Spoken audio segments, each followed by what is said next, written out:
बघा कोणता आकारांत जर पुल्लिंगी नाम एक वचनी असेल त्याला अनेक वचनात एकारांत. म्हणजे कसं कुत्र्याचं काय होते कुत्रे, घोडाचं काय होते घोडे, बकरात बकरे, रस्त्यात रस्ते, डबा तरी, चहा नाही होत.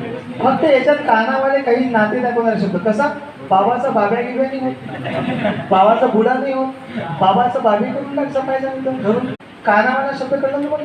मग आहे आधीपासून बाकी आ सोडून कोणता बी दोन पुल्लिंगी शब्द दोन्ही वचनात सारखं आहे. कसं रे भाऊ असासन बैल बैल, उंदीर पण ई कारण, पक्षी पक्षी, कवी माळी, तसेच्या उकारांत शब्द उकारांत उकारांत. कसा गहू शत्रू वाळू हा. आणि ओकारांत पुल्लिंगी नाम दोन्ही वचनात सारखं. कसा फोटो फोटो टाहो